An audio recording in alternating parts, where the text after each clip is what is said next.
শেষে আব্দুল্লাহ কেঁদে দিয়ে বলে, নবীজি আপনার মোহাম্মদের জন্য, ইসলামের জন্য শেষ পর্যন্ত আমার চাচা আমার পরন থেকে কাপড়টা পর্যন্ত খুলে নিয়ে গেছে, আমাকে উলঙ্গ করে ফেলেছে।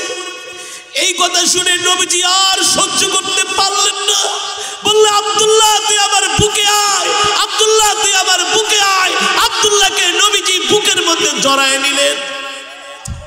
সাহাবীদেরকে বললেন যাও আবার আব্দুল্লাহকে গোসল করে আনো।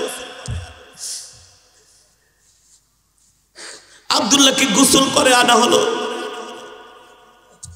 বলে আমার আব্দুল্লাহকে কেউ আসো, আমার আব্দুল্লাহকে একটা পোশাক দিবা পরার জন্য। আব্দুল্লাহকে একটা নতুন পোশাক দেওয়া হলো। নবীজি তার কাছে নিয়ে নবীজির হাতে হাত রেখে আব্দুল্লাহকে কালেমা পড়ায় মুসলমান বানায় দিলেন। মুসলমান বানায় দিলে আব্দুল্লাহ জুল বাদানাইন কালেমা পড়ে মুসলমান হয়ে গেল। নতুন ঈমান আনছে তো আবেগ সংবরণ করতে পারে না। সাহাবীরা রাত্রে ঘুমায়, সাহাবী আব্দুল্লাহ ঘুমায় না। তাহাজ্জুদের সময় জোরে জোরে কোরআন তেলাওয়াত করে, জোরে জোরে জিকির করে। সাহাবীরা আয়েশা নবীজির কাছে বিচার দেয়, ওগো নবী রাহমাতুল্লিল আলামিন, আব্দুল্লাহ এত জোরে জোরে কোরআন তেলাওয়াত করে, জিকির করে, তার কোরআন তেলাওয়াতের আওয়াজে, জিকিরের আওয়াজে আমরা ঘুমাইতে পারি না। নবীজি বলল, সাহাবীরা সাবধান, আমার আব্দুল্লাহকে কিছু বলবা না। আমার এই আব্দুল্লাহ দ্বীনের জন্য ঘর ছেড়েছে, বাড়ি ছেড়েছে, এমনকি আমার আব্দুল্লাহর পরনের কাপড়টা পর্যন্ত খুইলা নিয়ে গেছে। ও সাহাবীরা তোমরা জানো না আল্লাহর কাছে আমার আব্দুল্লাহর অনেক সম্মান, অনেক মর্যাদা, আমার আব্দুল্লাহর ঈমানের আল্লাহর কাছে অনেক বেশি দাম। আল্লাহু আকবার। আমার আব্দুল্লাহকে কিছুই বলবা না, আমার আব্দুল্লাহকে জোরে জোরে কোরআনের তেলাওয়াত করতে দাও, জোরে জোরে জিকির করতে দাও। মুসলমান, এই কারণে আপনাদেরকে আমরা এত বারবার বলি, ইসলামের জন্য ত্যাগ স্বীকার করতে হবে, দ্বীনের জন্য স্যাক্রিফাইস করতে হবে, দ্বীনের জন্য মেহনত করতে হবে। আল্লাহর জমিনে আল্লাহর দ্বীন ইসলামকে টিকায় রাখার জন্য মাল দিতে হবে, সময় দিতে হবে, প্রয়োজনে নিজের জানটাও দিতে হবে। আল্লাহর নবী বলেছেন, ও সাহাবীরা তোমরা যদি আমার ইন্তেকালের পরে আল্লাহর কোরআন আর আমার সুন্নাহকে যদি আঁকড়ে ধরো, পৃথিবীর কোনো পরাশক্তি তোমাদেরকে পরাজিত করতে পারবে না। ঠিক সাহাবায়ে কেরাম ইসলামটাকে এভাবে মেনেছিলেন। আল্লাহর কোরআনের রশি, রাসূলের সুন্নাহর রশিকে তারা আঁকড়ে ধরেছিলেন। আল্লাহর পয়গম্বরের সাহাবীদেরকে পৃথিবীর কোনো পরাশক্তি পরাজিত করতে পারে নাই, ঠিক কিনা বলেন? তাদের ঈমানের পাওয়ার এমন ছিল। কিন্তু বর্তমানে আমাদের ঈমানের পাওয়ার নাই। আমরা বাতিলের সামনে হক কথা বলতে পারি না। ইসলাম মানতে আমরা লজ্জা পাই, আমরা দাড়ি রাখতে লজ্জা পাই, টুপি মাথায় দিতে লজ্জা পাই, রাসূলের সুন্নতি পাঞ্জাবিটা পর্যন্ত পরতে আমরা লজ্জা পাই, ঠিক কিনা বলেন? সমাজের মধ্যে এমন অসংখ্য মুসলমান আছে কি আছে না?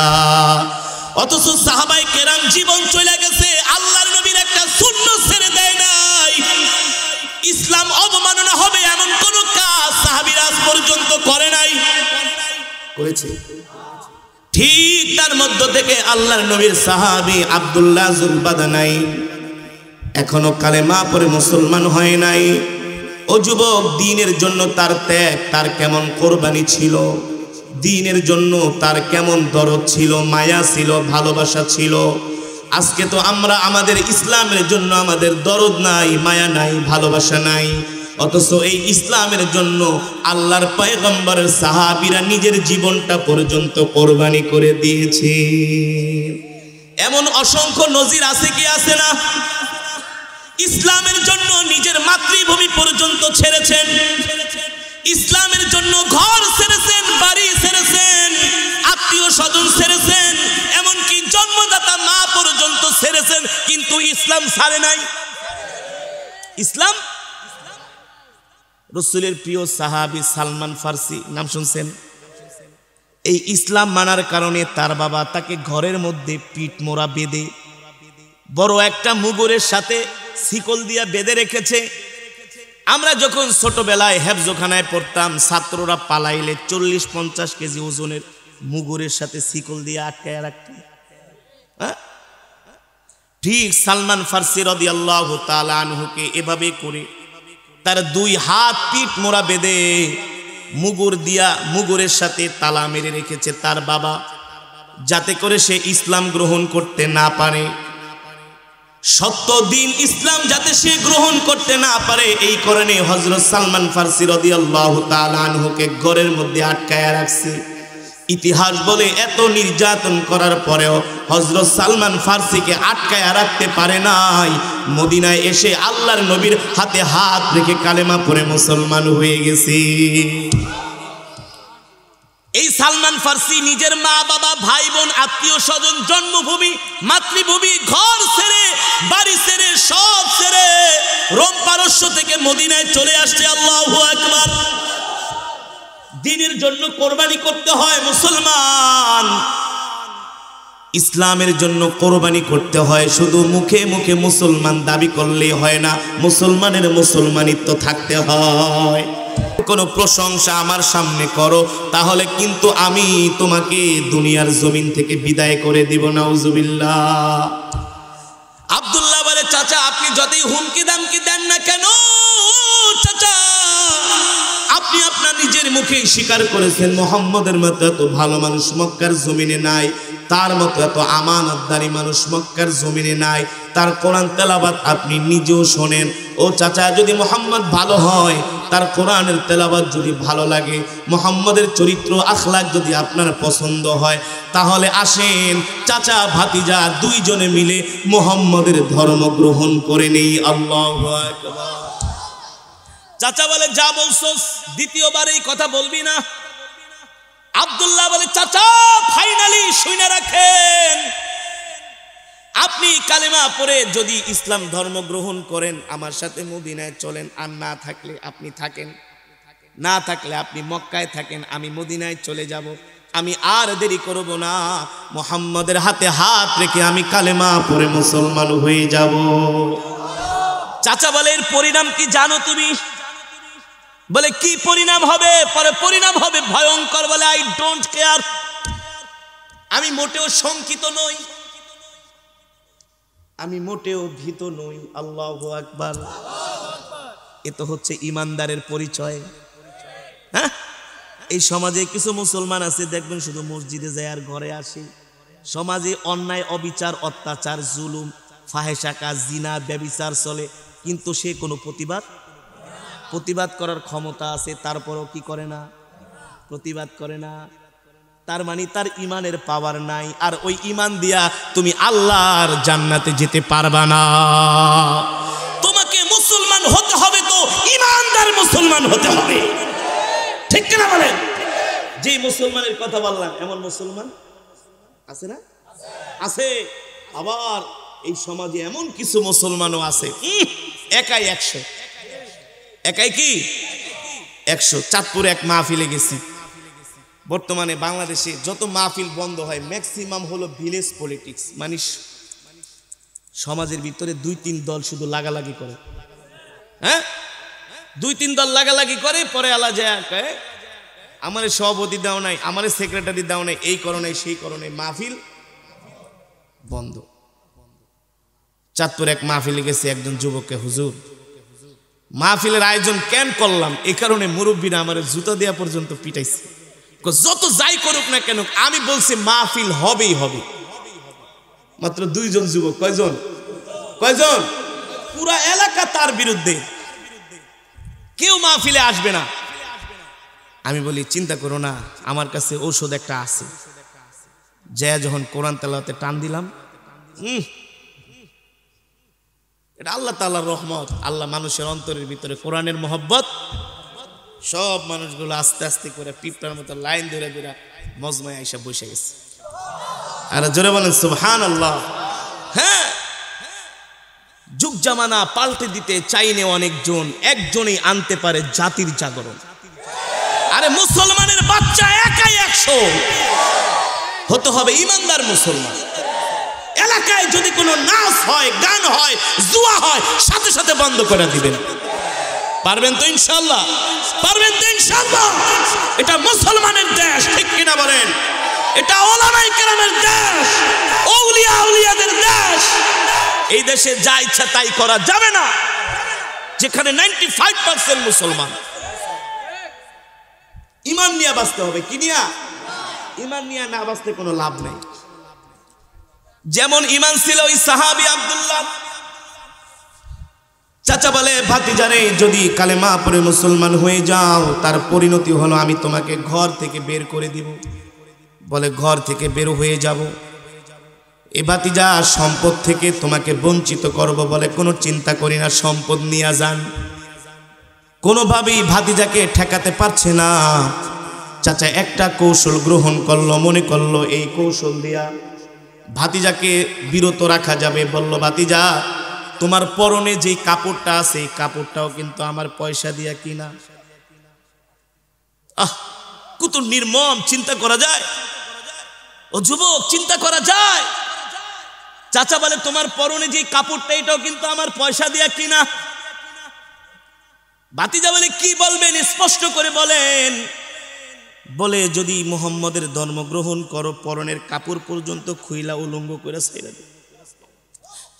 আব্দুল্লাহ বলে, তাতেও আমি শঙ্কিত নই, সব ছেড়ে দিব, সব দিয়ে দিব, সব থেকে বঞ্চিত করেন চাচা, কোনো আফসোস নাই, কিন্তু মুহাম্মদের ধর্ম ছাড়া আমি বাঁচতে পারবো না। আল্লাহু আকবার।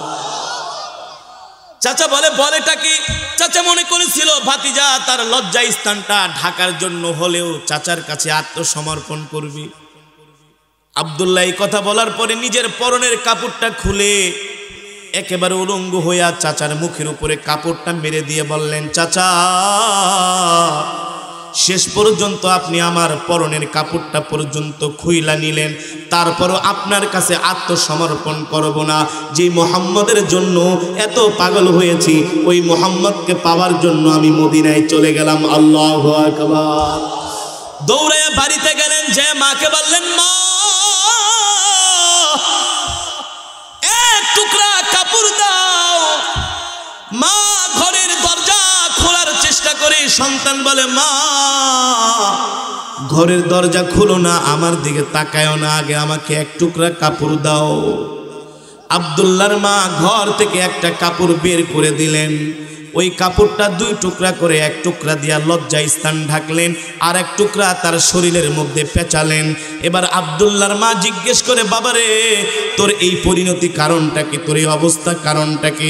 আব্দুল্লাহ বলে, মা চাচাকে বলেছিলাম কালেমার ইসলামের ধর্ম, ইসলাম গ্রহণ করার জন্য, মুহাম্মদ সাল্লাল্লাহু আলাইহি সাল্লামকে নবী মানার জন্য কালেমা পড়ে চেয়েছিলাম চাচা ভাতিজা দুইজনেই ইসলাম গ্রহণ করব। এই কথা বলার কারণে চাচা ঘর থেকে বের করে দিল। ও মা, আমার তো বাবা নাই, চাচা আমাকে সম্পদ থেকে বঞ্চিত করলো, শেষ পর্যন্ত পরনের কাপড়টা খুইলা রেখা দিল। ও মা, তাতে আমার কিছু যায় আসে না। মাগো, তুমি আমাকে দোয়া করো, যেই শহরে মুহাম্মদ নাই ওই শহরে আমিও থাকবো না। এই কথা বলে আব্দুল্লাহ মক্কা থেকে হিজরত করে মদিনায় রওনা শুরু করলেন। আল্লাহু আকবার। ইসলামের জন্য ঘর ছেড়েছেন, বাড়ি ছেড়েছেন, মা ছেড়েছেন, আত্মীয় স্বজন সব কিছু ছেড়েছেন। আর আমরা ইসলামের পক্ষে একটা স্লোগান দিতে ভয় পাই, আল্লাহু আকবারের ধ্বনি দিতে ভয় পাই। আল্লাহু আকবারের ধ্বনি দিলেই কয় এটা জঙ্গি, এটা মৌলবাদ, ঠিক কিনা বলেন? আল্লাহু আকবারের ধ্বনি হলো মুসলমানের সবচেয়ে বড় হাতিয়ার, ঠিক কিনা বলেন? এবার মক্কা থেকে মদিনা তো আর 10 কিলোমিটার রাস্তা না। কত কিলোমিটার? 4 থেকে 450 কিলোমিটারের রাস্তা মক্কা থেকে মদিনা। আঁকা পাখা গিরিপথ বেয়ে বেয়ে মক্কা থেকে মদিনায় আসতে হয়। এখনকার যুগের মতো তার ওই সময় আধুনিক রাস্তাঘাট, যানবাহনও।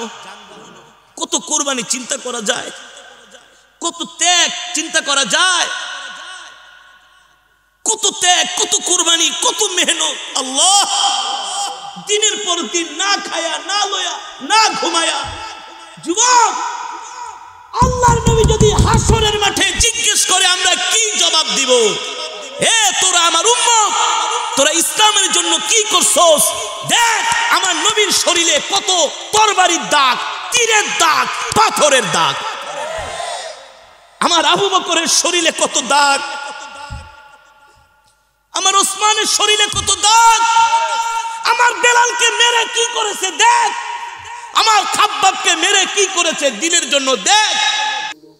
الذي أرسله بالحق بشيرا ونذيرا وداعيا إلى الله بإذنه وسراجا منيرا أما بعد فأعوذ بالله من الشيطان الرجيم بسم الله الرحمن الرحيم اليوم أكملت لكم دينكم وأتممت عليكم نعمتي ورضيت لكم الإسلام دينا وقال تعالى ومن يبتغ غير الإسلام دينا فلن يقبل منه وهو في الآخرة من الخاسرين وقال رسول الله صلى الله عليه وسلم من سلك طريقا يلتمس فيه علما سهل الله له به طريقا إلى الجنة أو كما قال النبي صلى الله عليه وسلم فقد قال الله تعالى في شان حبيبه ومحبوبه مخبرا وآمرا إن الله وملائكته يصلون على النبي يا أيها الذين آمنوا صلوا عليه وسلموا تسليما نمجر درود إبراهيم পড়ি اللهم صل على محمد মাশাআল্লাহ। আরো মোহাব্বতে আওয়াজ করে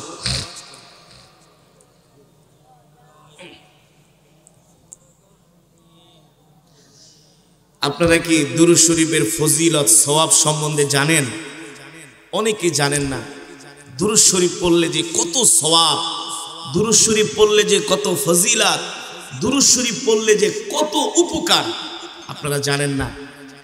যদি জানতেন আরো আবেগ নিয়ে, আরো মহব্বতের সাথে, আরো ভালোবাসা দিয়ে নবীজির প্রতি দুরূদ পড়তেন। হাদিস শরীফ এসেছে কেউ যদি নবীজির প্রতি একবার দুরূদ শরীফ পড়ে, মান সাল্লা আলাইয়া ওয়াহিদান সাল্লাল্লাহু আলাইহি ওয়াসাল্লাম আশারা, কেউ যদি নবীজির প্রতি একবার দুরূদ শরীফ পড়ে আল্লাহ তাআলা তার উপরে 10 বার রহমত নাযিল করে। কয়বার? কয়বার? আরো বলবো, আরো সওয়াবের কথা বলবো। সওয়াবের কথা শুনলে আরো বেশি উৎসাহ জাগে। জাগে কি জাগে না? এখন যদি বলা হয় ভাই এমন একটা দোয়া আছে আজকে রাত্রে যদি পড়েন কালকে মনে করেন 10 লাখ টাকার মালিক হবেন, দেখবেন সারা রাত শুধু পড়তে থাকবে। সারা রাত কি পড়তে থাকবে? মানুষ শুধু নগদ চায়। কি চায়? নগদ চায়। কিন্তু আবার কিছু সময় বেশি নগদ আবার ভালো না। বেশি নগদ আবার কি কিছু ভালো না, কিছু পরকালের জন্য রাখতে হবে। ঠিক কিনা বলেন? হ্যাঁ, নবীজির প্রতি কেউ যদি একবার দুরূদ শরীফ পড়ে আল্লাহ তাআলা সাথে সাথে তার 10টা গুনাহ মাফ করে দেয়। কয়টা? কয়টা? আরো বলবো। কেউ যদি নবীজির প্রতি একবার দুরূদ শরীফ পড়ে আল্লাহ তাআলা জান্নাতে যাওয়ার জন্য তার পথ 10 কদম আগায় দেয়। আরো বলবো। নবীজির প্রতি কেউ যদি একবার দুরূদ শরীফ পড়ে আল্লাহ তাআলা তার 10টা মর্যাদা বাড়ায় দেয়।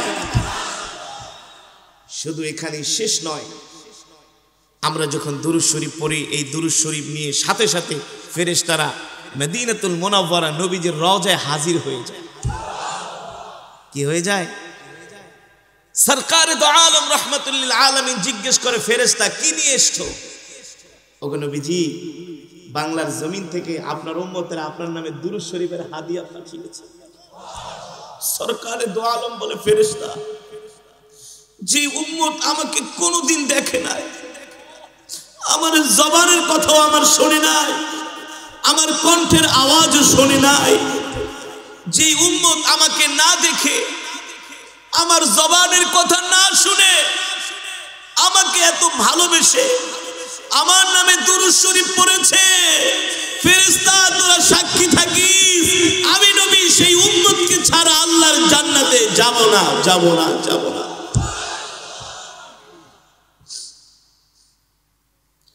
সরকারে দো আলম বলে ফেরেশতা, আমার কোন উম্মতগুলো আমার নামে দুরূদ শরীফ পড়েছে আমি একটু চেহারাটা দেখতে চাই। আর জোরে বলেন সুবহানাল্লাহ। ফেরেশতারা এই চেহারাগুলো আমাদের ধরে নবীজির সামনে। সম্ভব কি সম্ভব না? আমেরিকা থেকে যদি ফোন করে 1 সেকেন্ডের মধ্যে ভিডিও কলে একেবারে স্পষ্ট সব দেখা যায়, যায় না?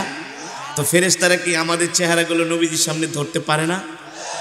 সরকারে দো আলম বলে, এ ফেরেশতা, আমি আমার এই উম্মতগুলোকে চিনে রাখলাম। কি করলাম? চিনে রাখলাম। হাসরের ময়দানে আমি নবী চেহারা দেখে দেখে খুঁজে খুঁজে বের করব, তারপরে হাত ধরে জান্নাতে ঢুকায় দিব। দুরূদ শরীফের এত ফজিলত, আপনি যত বেশি দুরূদ শরীফ পড়বেন তত বালা মুসিবত থেকে আল্লাহ আপনাকে হেফাজত করবে।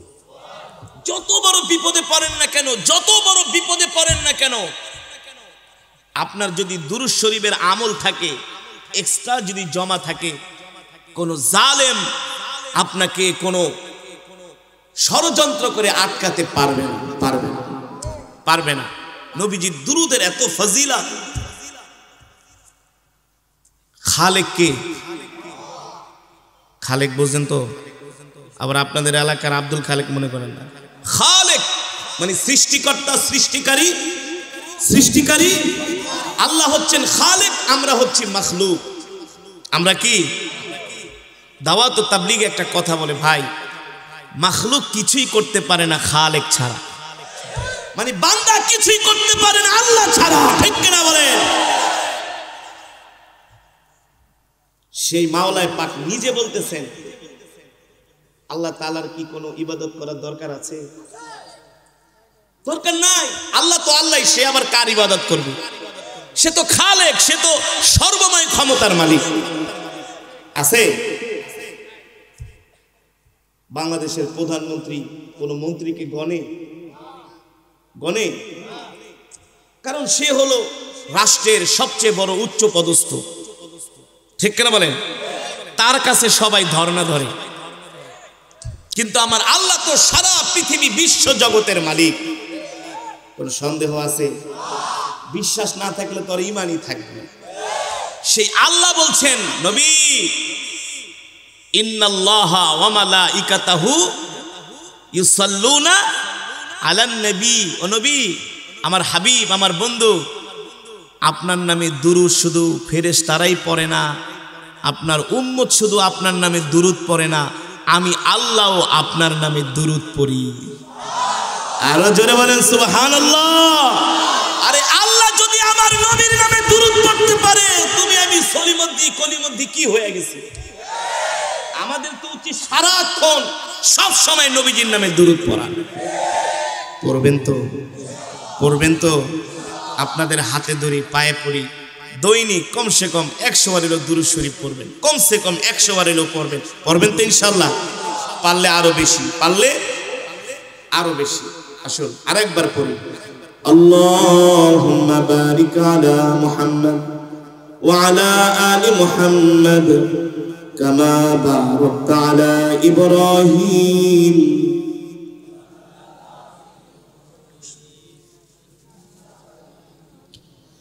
सारे दुनिया हो मुखालिफ, कुछ नहीं नुकसान है, गम नहीं है, डर नहीं है, जब खुदा रहमान है। बलगल उला बिकमालिही, कशफत दुजा बिजमालिही, हसनत जमीवा আসুন চোখ দুটি বন্ধ করে মৃত্যুর কথা স্মরণ করি, আল্লাহর প্রেমে পাগল হয়ে কিছুক্ষণ সময় জিকির করে কলবটাকে পরিষ্কার করি, দিলটাকে সাফ করি। আমাদের জিকিরের আওয়াজ শুনলে আশেপাশের মানুষগুলো বলবে এখানে কিছু আল্লাহর পাগলেরা বসে আছে। দুনিয়ার মানুষ আমাদের পাগল বলে বলুক, তাতে আমাদের কিছু যায় আসে না। আসে? আমরা দুনিয়ায় নারীর পাগল হতে চাই না, বাড়ির পাগল হতে চাই না, সম্পদের পাগল হতে চাই না। আমরা একমাত্র আল্লাহর পাগল হতে চাই। এ মুসলমান, জোরে বলেন কার পাগল? আরো জোরে বলেন কার পাগল?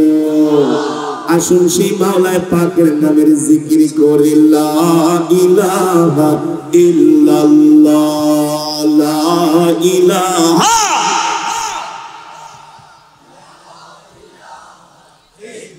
কলব পরিষ্কার হবে, কলব জোরে জোরে। লা ইলাহা ইল্লাল্লাহ, লা ইলাহা, লা ইলাহা ইল্লাল্লাহ, লা ইলাহা ইল্লাল্লাহ, লা ইলাহা।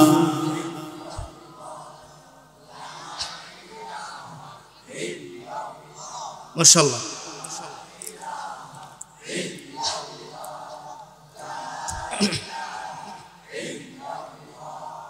লা ইলাহা ইল্লাল্লাহ, লা ইলাহা, লা ইলাহা ইল্লাল্লাহ, লা ইলাহা ইল্লাল্লাহ, লা ইলাহা ইল্লাল্লাহ, লা ইলাহা।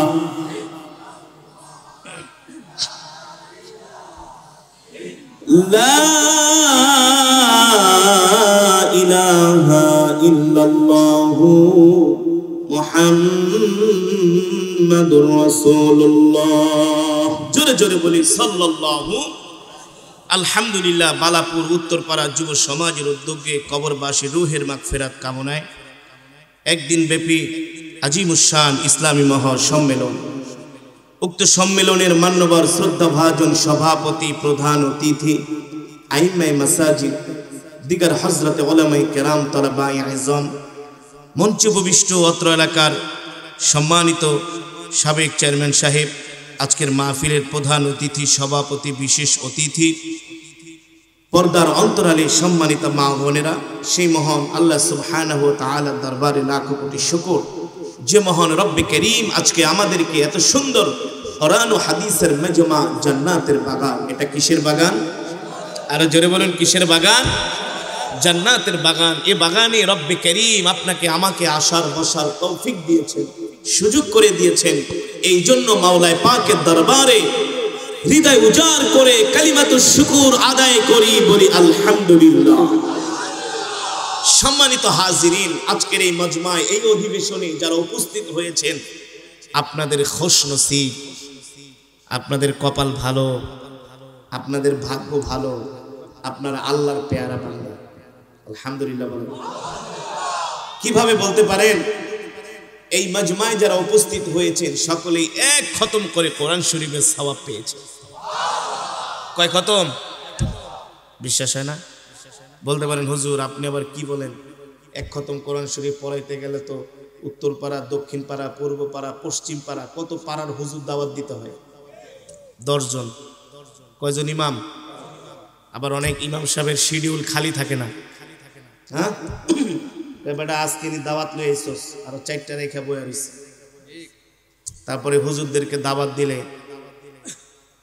বাজার করতে হয়, দেশি মুরগি, ভালো গরুর গোস্ত, লাউ দিয়া, শোল মাছ দিয়া, আবার দেশি গায়ের দুধ দিয়া মিষ্টান্ন আছে না, মুরগি জবাই করে। আরে হুজুররা রান খাইলে আপনারা ঝোলটাও তো খান। হুজুরদের উসিলায়, কাদের উসিলায়? হ্যাঁ, যার উসিলায় সিন্নি খাইলা মাগার মোল্লা চিল্লা না, এই সব মোল্লাকে উসিলায়। এই সব কি মোল্লাদের উসিলায়, আলেমদের উসিলায়, দাড়ি টুপিওয়ালাদের উসিলায়। আল্লাহ আমার নবীকে সৃষ্টি না করলে এই পৃথিবী কুল কায়নাত আল্লাহ সৃষ্টি করতেন না, করতেন না, করতেন না। ঠিক কিনা বলেন? সেই নবীর ওয়ারিস ওরাসাতুল আম্বিয়া ওলামায়ে কেরাম ইমাম সাহেব 10 জন ইমাম আইসা এক খতম কোরআন শরীফ পড়ে তারপরে 5000 টাকার বাজার করেন, করেন না? খায়া দায়া দোয়া টোয়া কইরা যাওয়ার সময় কয় চেয়ারম্যান সাহেব, চেয়ারম্যান সাহেব জায়গা জায়গা, মানে কি কি হাদিয়া। চেয়ারম্যান সাহেব আবার কয় হুজুর একটু একটু একটু হাদিয়া তো আগেই বালিশের নিচে রেডি করে রাখছি, 1000 টাকার 10টা নোট হাদিয়া দিবেন। হাদিয়া দেওয়া নেওয়া কি কি? হ্যাঁ সুন্নত, হাদিয়া দিবেন। ইমাম সাহেবকে বেশি করে হাদিয়া দিবেন, খতিব সাহেবকে, আবার ইমাম সাহেবরা আপনাদেরকে মাঝে মাঝে হাদিয়া দিবেন যতটুকু সম্ভব। হাদিয়ার মাধ্যমে ভালোবাসা পয়দা হয়, ঠিক কিনা বলেন? তো যেটা বলতেছিলাম, এক খতম কোরআন শরীফ পড়াইতে গেলে 10 জন ইমাম সাহেব লাগে, 10,000 টাকা খরচ হয়, আগে থেকে প্রিপারেশন নিতে হয়। কিন্তু আলহামদুলিল্লাহ বালাপুর উত্তরপাড়া যুব সমাজ আজকের মাহফিলের আয়োজন করেছে, শুধু আসছেন বসছেন সকলেই এক খতম করে কোরআন শরীফের সওয়াব পেয়েছেন। খুশি নাকি বেজার? কম খুশি নাকি বেশি খুশি? কিভাবে বলেন তো এক খতম কোরআন শরীফের সওয়াব পাইলেন বলতে পারবেন? আমি কয়বার পড়েছি সূরাতুল ইখলাস, হাদিস শরীফে এসেছে সাহাবী হযরত আবু সাঈদ আল খুদরি রাদিয়াল্লাহু তাআলা আনহু থেকে হাদিসটি বর্ণিত। নবীজি বলেন, কেউ যদি সূরাতুল ইখলাস 3 বার তেলাওয়াত করে আল্লাহ তার আমলনামায় এক খতম কোরআন শরীফের সওয়াব দান করে। একবার পড়লে 10 পারা, একবার পড়লে 2 বার পড়লে 3 বার পড়লে আল্লাহু আকবার, সহিহ হাদিস, কোনো সন্দেহ নাই। তাহলে এনে এতগুলো মানুষ আসছেন, এতগুলো মানুষ আমরা সবাই খতমে কোরআনের সওয়াব পাইছি, এক একজন এক এক খতম। তো যেই মজমার মধ্যে এতগুলো খতমে কোরআনের সওয়াব হয়, ওই মজমায় দোয়া করলে আল্লাহ ফিরাই দিতে পারে? আমার বিশ্বাস আল্লাহ পারে না। আল্লাহ অবশ্যই এই মজমার দোয়া কবুল করবেনই করবেন, ঠিক কিনা বলেন? আল্লাহ তাআলা এই কোরআন শরীফের সওয়াব সমস্ত কবরবাসী রূহের, সমস্ত কবরবাসী রূহের মাগফিরাত কামনায় আল্লাহ তাদের কবরে এই সওয়াব পৌঁছে দিন, বলি আমিন। আজকের এই খতমে কোরআনের উসিলায় আল্লাহ তাআলা সমস্ত কবরবাসীর কবরকে জান্নাতের বাগান বানায় দিন, বলি আমিন। কবরবাসীরা যে এখন কত খুশি হয়েছে, যুব সমাজদেরকে বলতেছে, আহ তোদেরকে রেখে আসছিলাম, তোরা সোনার সন্তান। কবরবাসীরাও তাদের রূহের রুহানিয়াত একটা দোয়া আছে, রূহের দোয়া, এটা আপনাদেরকে আমাদেরকে যুবকদেরকে করতেছে যে তোরা আমাদের জন্য সওয়াব পাঠাইছিস। হাদিস শরীফে এসেছে কেমন, একটা জাহাজ যদি সমুদ্রের মধ্যে ডুবে যায়, একটা জাহাজ যদি ওই অবস্থায়, ওই সিচুয়েশনে, ওই পরিস্থিতিতে বাঁচার জন্য যদি একটা কাঠ পায়, একটা কলা গাছ পায়, অথবা বাঁচার জন্য যদি কোনো একটা কিছু পেয়ে যায়, ওই সময় সে কেমন খুশি হয়? ভাষায় প্রকাশ করার মতো কোনো পৃথিবীর কোনো ভাষা দিয়া, কোনো অভিধান দিয়া এর প্রকাশ করা যাবে যাবে না।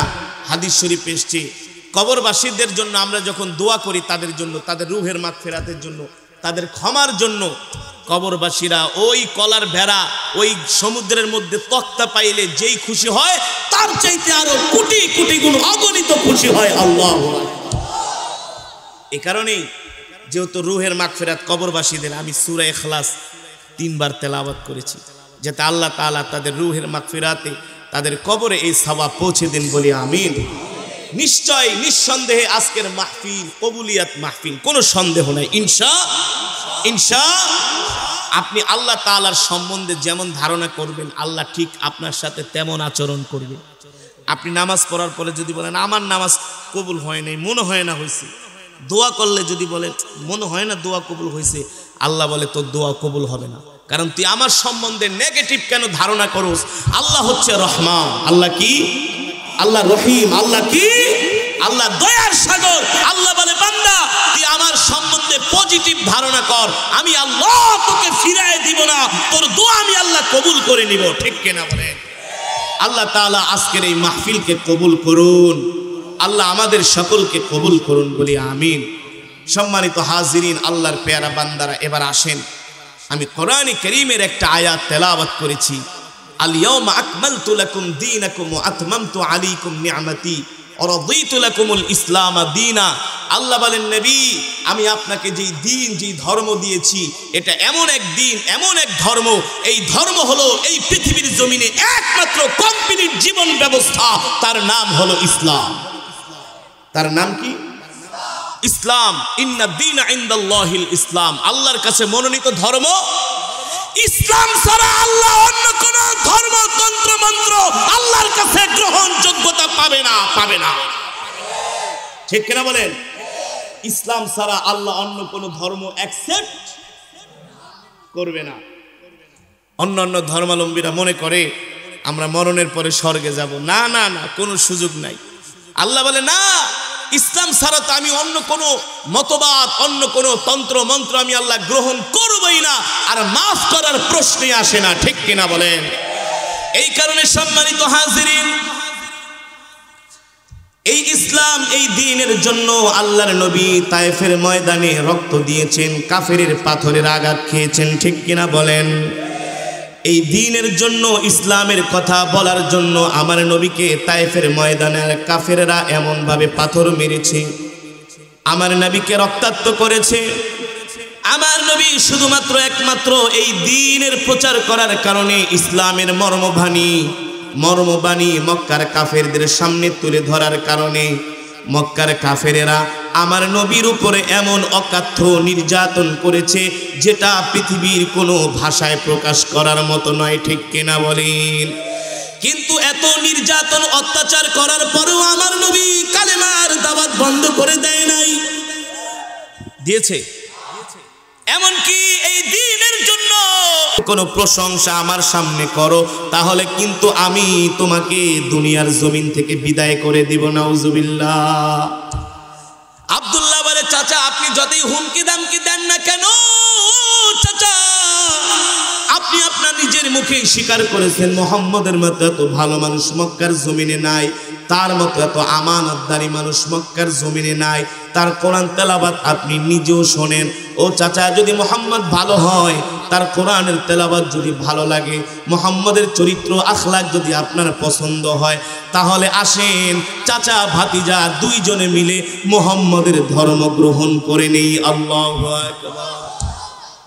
চাচা বলে, যা বলছস দ্বিতীয়বার এই কথা বলবি না। আব্দুল্লাহ বলে, চাচা ফাইনালি শুনে রাখেন, আপনি কালেমা পড়ে যদি ইসলাম ধর্ম গ্রহণ করেন, আমার সাথে মদিনায় চলেন, আর না থাকলে আপনি থাকেন, না থাকলে আপনি মক্কায় থাকেন, আমি মদিনায় চলে যাব। আমি আর দেরি করব না, মুহাম্মদের হাতে হাত রেখে আমি কালেমা পড়ে মুসলমান হয়ে যাব। চাচা বলে, এর পরিণাম কি জানো তুমি? বলে, কি পরিণাম হবে? পরে পরিণাম হবে ভয়ঙ্কর। বলে, আই ডোন্ট কেয়ার, আমি মোটেও শঙ্কিত নই, আমি মোটেও ভীত নই। আল্লাহু আকবার। এ তো হচ্ছে ইমানদারের পরিচয়। হ্যাঁ, এই সমাজে কিছু মুসলমান আছে দেখবেন শুধু মসজিদে যায় আর ঘরে আসে।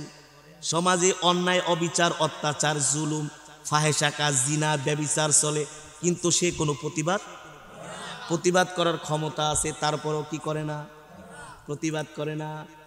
তার মানে তার ইমানের পাওয়ার নাই, আর ওই ইমান দিয়া তুমি আল্লাহর জান্নাতে যেতে পারবা না। তোমাকে মুসলমান হতে হবে তো ইমানদার মুসলমান হতে হবে। ঠিক কিনা বলেন? যে মুসলমানের কথা বললাম, এমন মুসলমান আছে না? আছে। আবার এই সমাজে এমন কিছু মুসলমানও আছে একাই 100, একাই কি 100। চাঁদপুরে এক মাহফিলে গেছি। বর্তমানে বাংলাদেশে যত মাহফিল বন্ধ হয় ম্যাক্সিমাম হলো ভিলেজ পলিটিক্স, মানে সমাজের ভিতরে 2-3 দল শুধু লাগালাগি করে। হ্যাঁ, 2-3 দল লাগালাগি করে, পরে আলা যায় কয় আমারে সভাপতি দাও নাই, আমারে সেক্রেটারি দাও নাই, এই করো নাই, সেই করো নাই, মাহফিল বন্ধ। চাঁদপুর এক মাহফিলে গেছে, একজন যুবককে, হুজুর মাহফিলের আয়োজন কেন করলাম, এই কারণে মুরব্বীরা আমার জুতা দেওয়া পর্যন্ত পিটাইছে। যত যাই করুক না কেন, আমি বলছি মাহফিল হবেই হবে। মাত্র 2 জন যুবক। কয়জন? পুরা এলাকা তার বিরুদ্ধে, কেউ মাহফিলে আসবে না। আমি বলি চিন্তা করো না, আমার কাছে ঔষধ একটা আছে। জয়া যখন কোরআন তেলাওয়াতে টান দিলাম, এটা আল্লাহ তাআলার রহমত। আল্লাহ মানুষের অন্তরের ভিতরে কোরআনের মহব্বত, সব মানুষগুলো আস্তে আস্তে করে পিঁপড়ার মতো লাইন ধরে ধরে মজমায় আইসা বসে গেছে। আর জোরে বলেন সুবহানাল্লাহ। হ্যাঁ, যুগ জামানা পাল্টে দিতে চাইনে অনেকজন, একজনই আনতে পারে জাতির জাগরণ। আরে মুসলমানের বাচ্চা একাই 100 হতে হবে, ইমানদার মুসলমান। এলাকায় যদি কোনো নাচ হয়, গান হয়, জুয়া হয়, সাথে সাথে বন্ধ করে দিবেন। পারবেন তো ইনশাআল্লাহ? পারবেন তো ইনশাআল্লাহ? এটা মুসলমানের দেশ, ঠিক কিনা বলেন? এটা ওলামায়ে কেরামের দেশ, আউলিয়া আউলিয়াদের দেশ। এই দেশে যা ইচ্ছা তাই করা যাবে না, যেখানে 95% মুসলমান। ঈমান নিয়ে বাঁচতে হবে। কি নিয়ে? ঈমান নিয়ে না বাঁচতে কোনো লাভ নেই। যেমন ঈমান ছিল ওই সাহাবী আব্দুল্লাহ। চাচা বলে, ভাতিজারে যদি কালেমা পড়ে মুসলমান হয়ে যাও, তার পরিণতি হলো আমি তোমাকে ঘর থেকে বের করে দিব। বলে ঘর থেকে বের হয়ে যাব, এ ভাতিজা সম্পদ থেকে তোমাকে বঞ্চিত করব। বলে কোনো চিন্তা করি না, সম্পদ নিয়ে যান। কোনোভাবেই ভাতিজাকে ঠেকাতে পারছে না।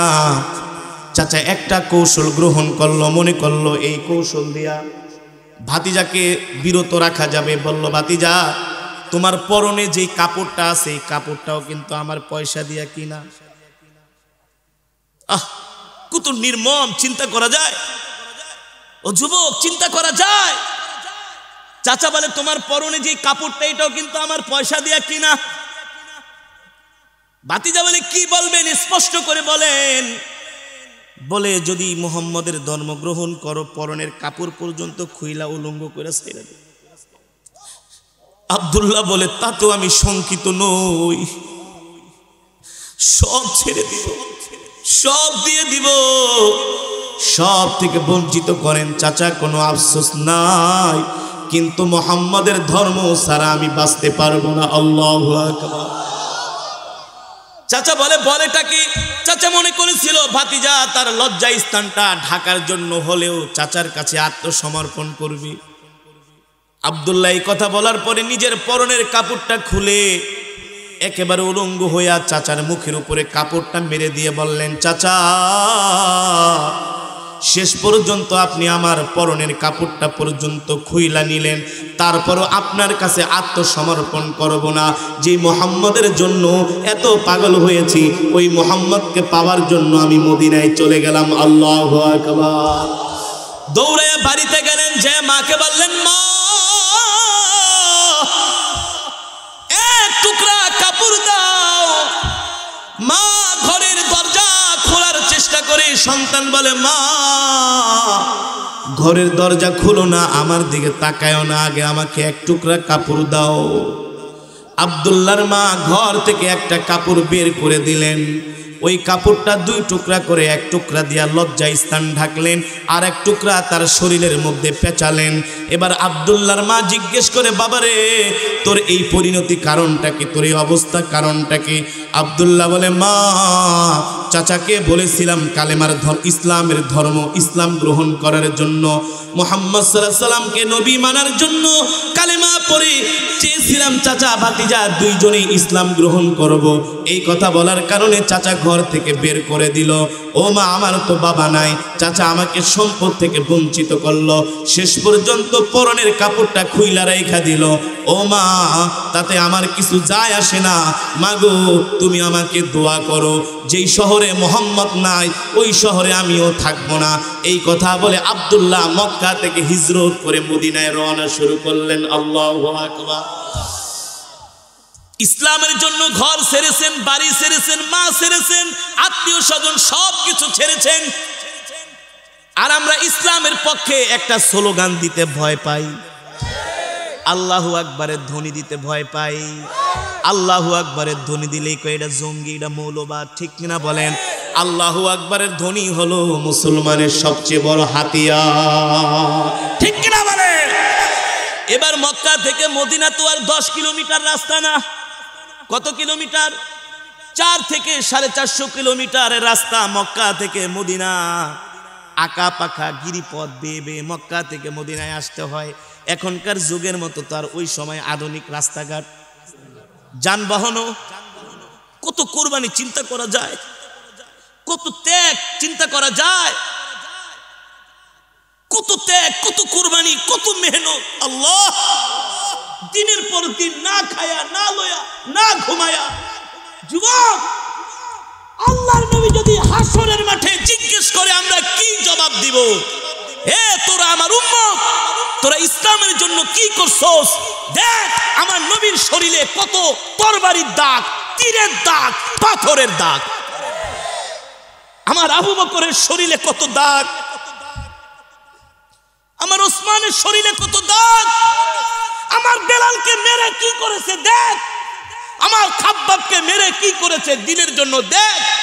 বৈশা মুরগির রান খায়া যদি ইসলাম প্রতিষ্ঠা করা যেত, আমার নবী তায়েফের ময়দানে কাফেরদের পাথরের আঘাত খাওয়ার কোনো দরকারই ছিল না। নবীজিকে তায়েফের ময়দানে কাফেরেরা কত মাইল পর্যন্ত পাথর মেরেছে জানেন? কত মাইল জানেন না তো? 5 কিলোমিটার রাস্তা পর্যন্ত নবী হাত দৌড়াইছে আর কাফেরেরা পাথর মেরেছে। 5 কিলোমিটার রাস্তা। ইসলাম এমনি আসে নাই, ইসলাম কচুরি পানার মতো ভেসে আসে নাই। হযরত বেলালকে উত্তপ্ত মরুভূমির ভিতরে চিৎ করে শোয়া বেলালকে বলা হয়েছে ইসলাম ছেড়ে দে, ইসলাম ছেড়ে দে। আমাদেরকেও বলা হয় হুজুর ওয়াজ করবেন সাবধান, কিন্তু গরম ওয়াজ করবেন না। ইসলামে নরমও আছে, ইসলামে নরমও আছে।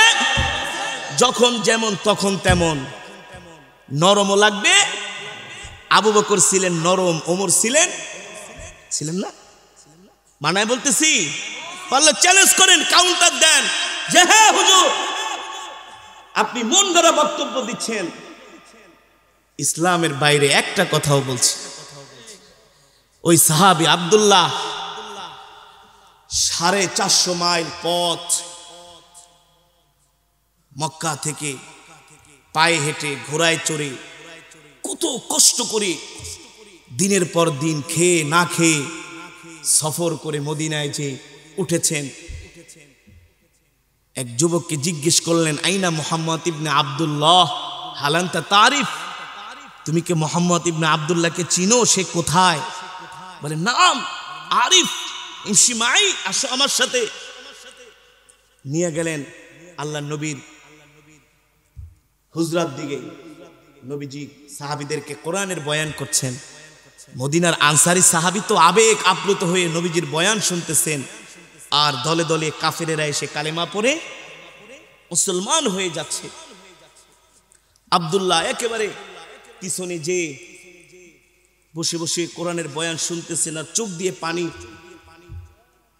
আরে আমার নবী তো কলিজার টুকরা নবী, কেমন বিচক্ষণ নবী, কেমন দয়ার নবী, কেমন মায়ার নবী। আমার নবী সব খেয়াল করতেন, সব, কোনো কিছু আমার নবীর এলেমের বাইরে ছিল না। আল্লাহ তাআলা সব যোগ্যতা, সব এলেম আমার নবীকে আল্লাহ মায়া, মমতা, ভালোবাসা, স্নেহ কাকে বলে। হঠাৎ করে নবীজির চোখের নজর পড়ে গেল ওই যুবকের দিকে। নবীজি দৌড়ে আসছে। আরে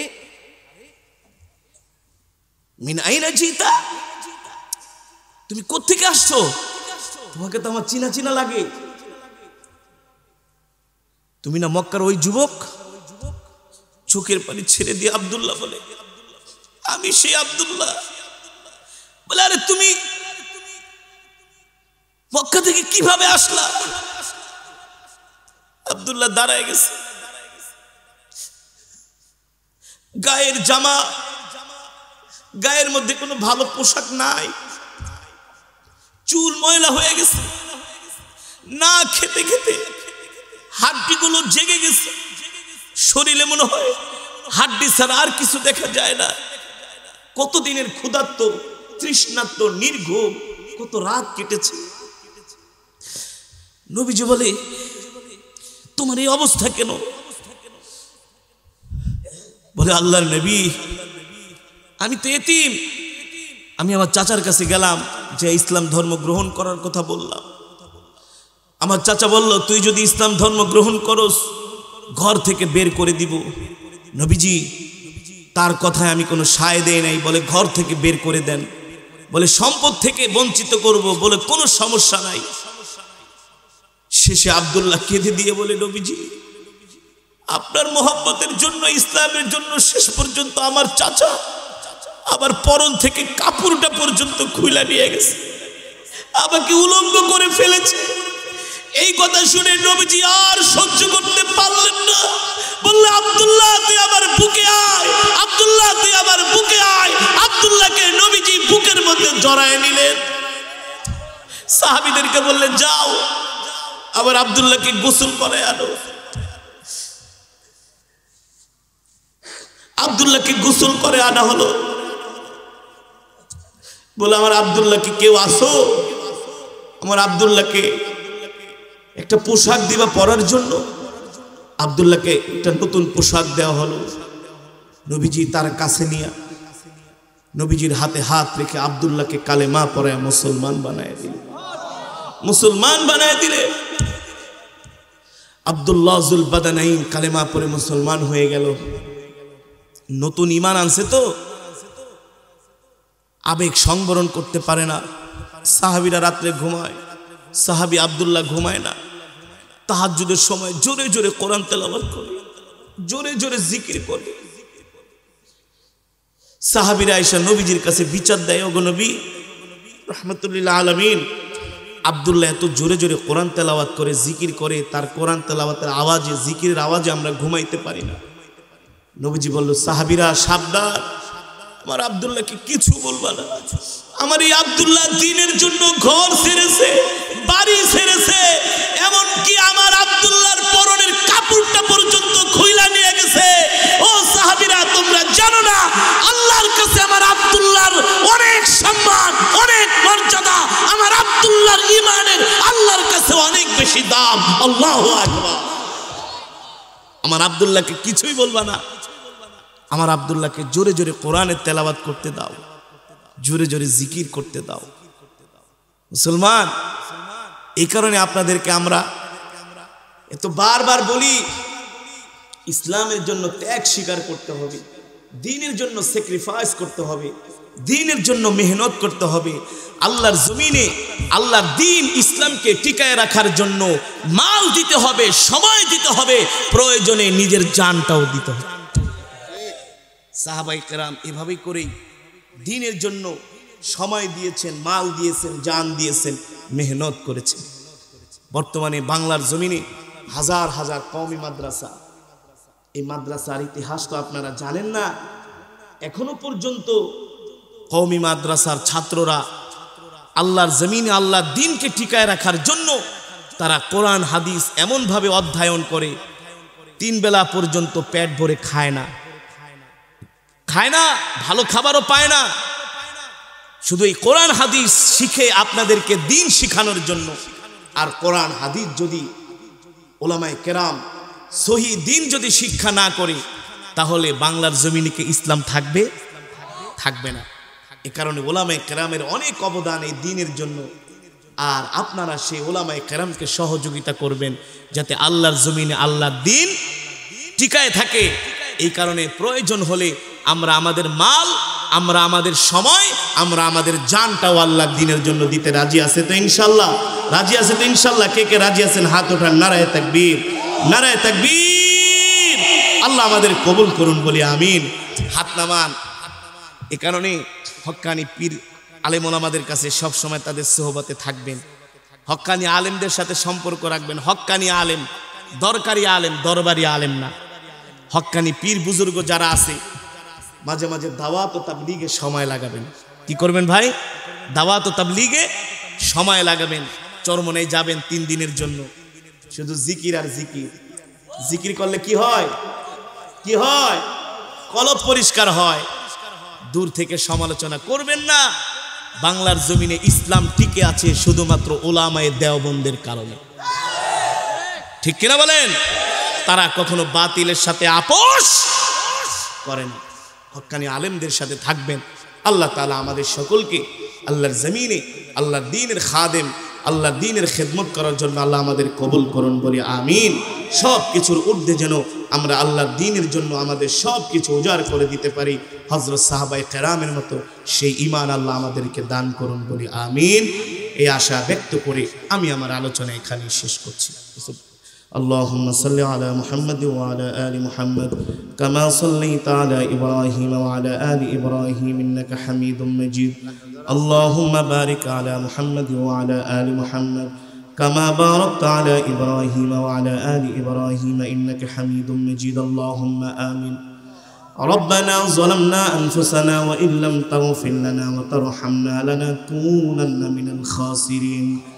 ربنا آتنا في الدنيا حسنة وفي الآخرة حسنة وقنا عذاب النار. يا أول الأولين يا آخر الآخرين يا ذا القوة المتين يا راحم المساكين يا أرحم الراحمين يا أرحم الراحمين يا أرحم الراحمين يا علي يا عظيم يا حليم يا كريم.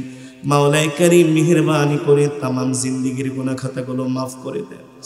মাওলাই করিম অত্র এলাকার যুব সমাজ মুসলমানরা মিলে আল্লাহ কবরবাসীর রূহের মাগফিরাত কামনায় আজকে যে মাহফিলের আয়োজন করা হয়েছে, আল্লাহ মাহফিলকে কবুল করে নেন। এই মাহফিলের সওয়াব, কোরআন তেলাওয়াতের সওয়াব সর্বপ্রথম সোনার মদিনায় পৌঁছে দেন।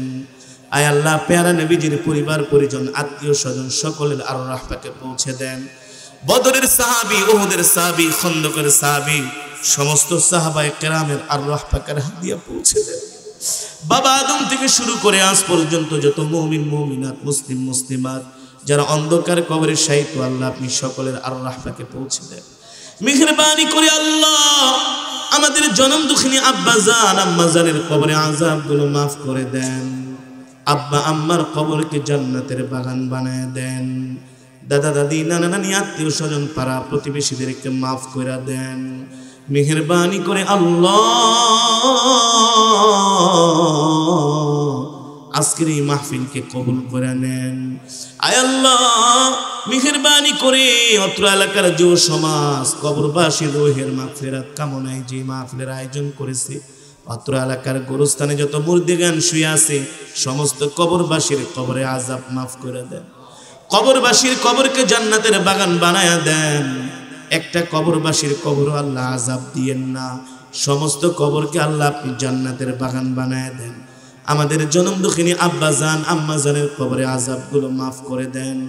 আব্বা আম্মার কবরকে জান্নাতের বাগান বানায়া দেন। দাদা দাদি নানা নানি আত্মীয় স্বজন পাড়া প্রতিবেশীদেরকে maaf করে দেন। আয় আল্লাহ জীবনে যত গুনাহ করেছি সমস্ত গুনাহ খাতাগুলো maaf করে দেন। মেহেরবানি করে আল্লাহ আজকের মাহফিলের প্রধান অতিথি সভাপতি সাহেব, আল্লাহ অত্র এলাকার যুব সমাজ, আল্লাহ যারা কোরআনের মাহফিলে আসছে আপনি আমাদের কাউকে খালি হাতে ফিরাইয়া দিয়েন না। মেহেরবানি করে तमाम জিন্দেগীর গুনাহ maaf করে দেন। আল্লাহ জাহান্নামের আগুন আমাদের জন্য হারাম করে দেন। একটা জান্নাতুল ফিরদাউস আমাদের জন্য বরাদ্দ করে দেন। মেহেরবানি করে আল্লাহ সকলের মনের নেক আশাগুলো পূর্ণ করে দেন। আমাদের মধ্য থেকে যারা অসুস্থ আল্লাহ সুস্থতা দান করে দেন। মেহেরবানি করে আল্লাহ এই দুনিয়ার জমিনের সমস্ত বিপদ আপদ বালা মুসিবত থেকে আমাদেরকে হেফাজত করিয়ে, জালেমের জুলুম থেকে শত্রুর শত্রুতামি থেকে আল্লাহ আমাদেরকে হেফাজত করিয়ে। মেহেরবানি করে আল্লাহ সাহাবায়ে কেরামের মতো আমরাও যেন দ্বীনের জন্য কোরবানি করতে পারি আল্লাহ তৌফিক দিয়া দেন। আল্লাহ আমাদের মালকে দ্বীনের জন্য কবুল করে নেন। আমাদের সময়কে আল্লাহ দ্বীনের জন্য কবুল করে নেন। আল্লাহ আমাদের জানটাকে আল্লাহ আপনি ইসলামের জন্য কবুল করে নেন। রব্বির হামহুমা কামা রব্বায়ানি সগীরা, রব্বির হামহুমা কামা রব্বায়ানি সগীরা। মাওলারে আমাদের সাথে অনেক মা বোনেরা হাত উঠিয়েছে, মা বোনদেরকে maaf করে দেন। মা বোনদের মধ্য থেকে যারা অসুস্থ আল্লাহ সুস্থতা দান করে দেন। মেহেরবানি করে আল্লাহ এই মাহফিলে যারা 1 টাকা থেকে 1000 টাকা দান করেছেন সকলের দানকে কবুল করে নেন। যারা মাহফিলের জন্য মেহনত করেছে আল্লাহ তাদেরকে কবুল করে নেন। আমার কলিজার টুকরা যুবক ভাইদেরকে আল্লাহ হযরত আব্দুল্লাহর মতো ওমরের মতো ঈমান দিয়া দেন। প্রত্যেকটা যুবকের জন্য আল্লাহ আপনি হালাল রিজিকের ফয়সালা করে দেন। আল্লাহ যুবকদের ব্যবসা বাণিজ্যে বরকত দিয়ে দেন। আল্লাহ যারা চাকরি খুঁজতেছে চাকরির ব্যবস্থা করে দেন। যারা বিদেশ যাবে আল্লাহ সহজ করে দেন। যারা পড়াশোনা করে আল্লাহ জিহাদ যাকাত বাড়ায় দেন। সর্বোপরি আল্লাহ প্রত্যেকটা যুবককে আল্লাহ দ্বীনের অতন্দ্র প্রহরী হিসাবে কবুল করে নেন। বিদুরি সুবহানা রাব্বিকা রাব্বিল ইজ্জাতি আম্মা ইয়াসিফুন ওয়া সালামুন আলাল মুরসালিন والحمد لله رب العالمين واجعل آخر كلمتنا عند الموت لا إله إلا الله محمد رسول الله.